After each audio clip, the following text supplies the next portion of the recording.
A light magnitude 2.6 earthquake occurred in the Aegean Sea near Nisi Anafi Island, Greece, in the afternoon of Wednesday, July 2, 2025 at 5:18 p.m. local time, GMT+3. The quake had a very shallow depth of 4 kilometers, 2.5 miles, and was not felt, or at least not reported so. First to report, auth after 3 minutes. The earthquake occurred 11 hours after a magnitude 3.3 earthquake had hit on Wednesday, July 2, 2025, at 6:25 a.m.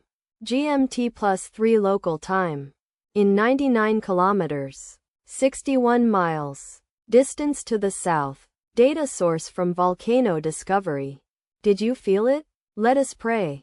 May the earthquake that occurred not affect our brothers and sisters there. May the earthquake not happen again. And may God protect everyone. Aegean.